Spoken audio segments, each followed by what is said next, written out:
Anava a dir un saludo, però en català no es diu un saludo, no? Perdó, això no, el que acabo de dir, borrat, no, t'ho dic en sèrio.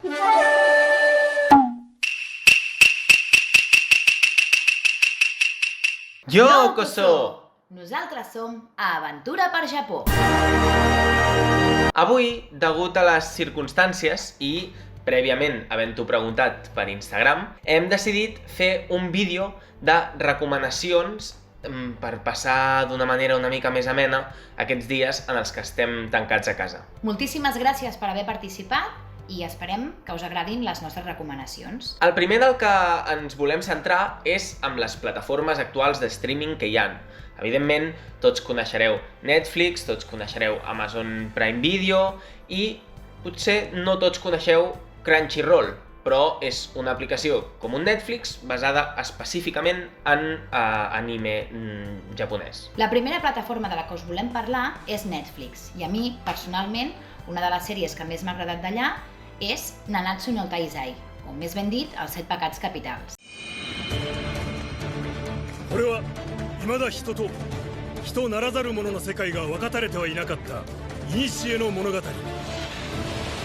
En el meu cas, la que us recomanaria jo, tot i que també m'encanta Nanatsu no Taizai, seria Assassination Classroom.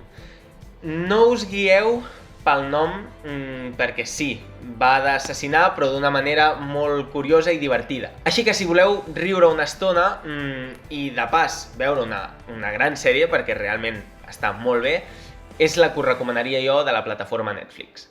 En el cas d'Amazon Prime Video, la sèrie que us voldria recomanar jo es diu Dororo i és més tirant cap als samurais, els dimonis i aquestes coses, és més fosca. En el meu cas, una de les sèries que jo recomanaria és Shingeki no Kyojin.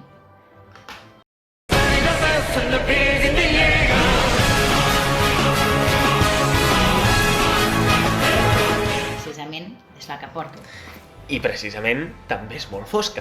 Una altra de les aplicacions de la que us volem parlar és Crunchyroll, més conegut com el Crunchyroll, val? I una de les sèries que més m'agrada a mi, que us recomano al 100%, és Haikyuu, que tracta sobre l'esport, enfocat sobretot en el voleibol, i parla molt sobre els valors i de quina manera l'amistat fa que un equip pugui estar realment unit. En el meu cas, també vaig a recomanar una sèrie que, o sigui, si pogués, us obligaria a veure-la. Us parlaré de Dr. Stone i molts cops l'anime va relacionat amb les batalles, la lluita, també n'hi ha molts d'esports, sí que és veritat, però és que aquí ens trobem en un anime basat en la ciència. I ho fan d'una manera excel·lent, espectacular i, a més, amb molts tocs d'humor. És una sèrie molt entretinguda. I la veritat és que us ho dic de tot cor, em va sorprendre molt gratament i la recomano moltíssim. A més, també us volíem recomanar una altra plataforma, que aquesta potser no és oficial, però així comparada amb les altres, en aquesta no s'ha de pagar. A més, té una altra cosa bona, i és que aquí no hem de mirar quines hi ha ni quines no hi ha, sinó que hi ha tots els animes pràcticament que podem trobar avui en dia. No ho direm molt alt, perquè no la treguin, però aquesta aplicació es diu AnimeCast. I la veritat és que va molt bé per veure a través de l'ordinador, però si tens el Chromecast i a més tens la sort de tenir un projector, és espectacular. Us la recomanem. Si no tens un projector però tens una tele molt grossa, també us ho recomanem. Com ja hem dit, podem trobar tot el catàleg actual i històric d'anime, però si ens permeteu dues recomanacions més, la meva en aquest cas seria Boku no Hero Academia, que ja en vam parlar en l'anterior vídeo, però us ho torno a dir. I en el meu cas, jo us recomanaria Kimetsu no Yaiba. Personalment, i crec que tu comparteixes amb mi, la trobem espectacular.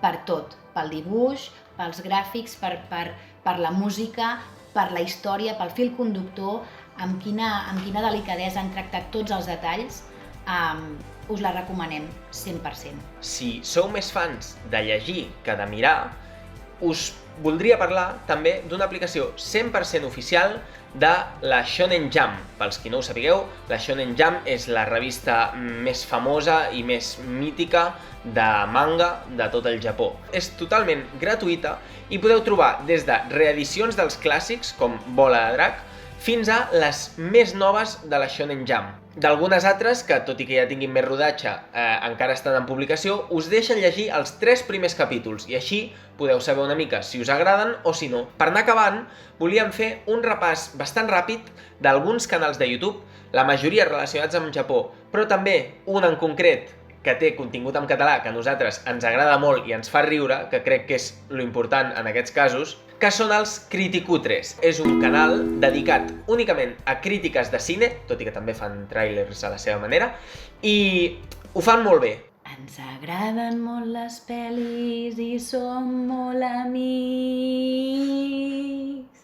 Criticutres! Un altre canal de YouTube que us volem comentar és el de Jo Te Formo. És l'acadèmia on actualment nosaltres estem estudiant de manera online i la veritat és que estem encantats. Tenen molt de material penjat gratuït que podreu fer un cop d'ull, inclús podreu veure classes gratuïtes i anar prenent apunts i així una mica anar entrant en tot el que és l'idioma japonès. I més endavant, si veieu que realment us agrada, doncs us podeu apuntar. Ara us volia parlar d'un canal que em va semblar molt curiós quan el vaig descobrir perquè fa videoblogs molt interessants de racons que potser no són tan famosos del país del sol naixent i que per tant em semblen molt interessants. Una abraçada, Jaume! I ara per acabar, la cirereta del pastís. Aquest canal és de 2 noies que estan vivint en el Japó. Una d'elles és la Laura, que és catalana, i l'altra és la Hira, que és japonesa. I en aquest canal ens van transmetent una mica el seu dia a dia, les seves anècdotes, tot allò més quotidià que viuen i que nosaltres, quan ho veiem des d'aquí, realment ens encanta, ens fa molta gràcia i ens té enganxats. Fem una cosa, si voleu saber una mica més qui són i de què va el seu canal, doncs us deixarem amb elles que molt amablement han decidit ajudar-nos en aquestes recomanacions i dedicar-nos a aquest vídeo que veureu a continuació. Arigato! Si ets de menjar soba o el ramen. Si t'agrada aquest soroll, si et molen els camps d'arròs, el bambú o les cases, aquest és el vostre canal. Jo sóc la Laura. Soc la Hira. I al nostre canal de Nipponismo podreu trobar receptes, aventures nostres pel Japó, els nostres viatges, recomanacions de llocs per visitar, la meva experiència estudiant japonès al Japó i també moltes històries rares que em passen aquí vivint al Japó. Així que uniu-vos a la nostra comunitat, us hi estem esperant, podeu seguir-nos a YouTube i també a Instagram, on cada dia expliquem la nostra vida plena d'aventures japoneses. Per cert, a la Hira li estic ensenyant el català. Bon dia a tothom! Que de veritat us dic que n'està aprenent. Oh, Jennifer! Amb tu najaré al cotxe per tu. Oh, Jennifer! Pues os esperamos en Nipponismo y mucha fuerza para estos días. Molta força, hem de ser pacients i valents en aquest moment. Desde Tokio deseamos que todo se recupere pronto. Fins aviat! Matane! Per cert, mireu quin regal més meravellós ens van fer el Sabri i la Mary l'any passat.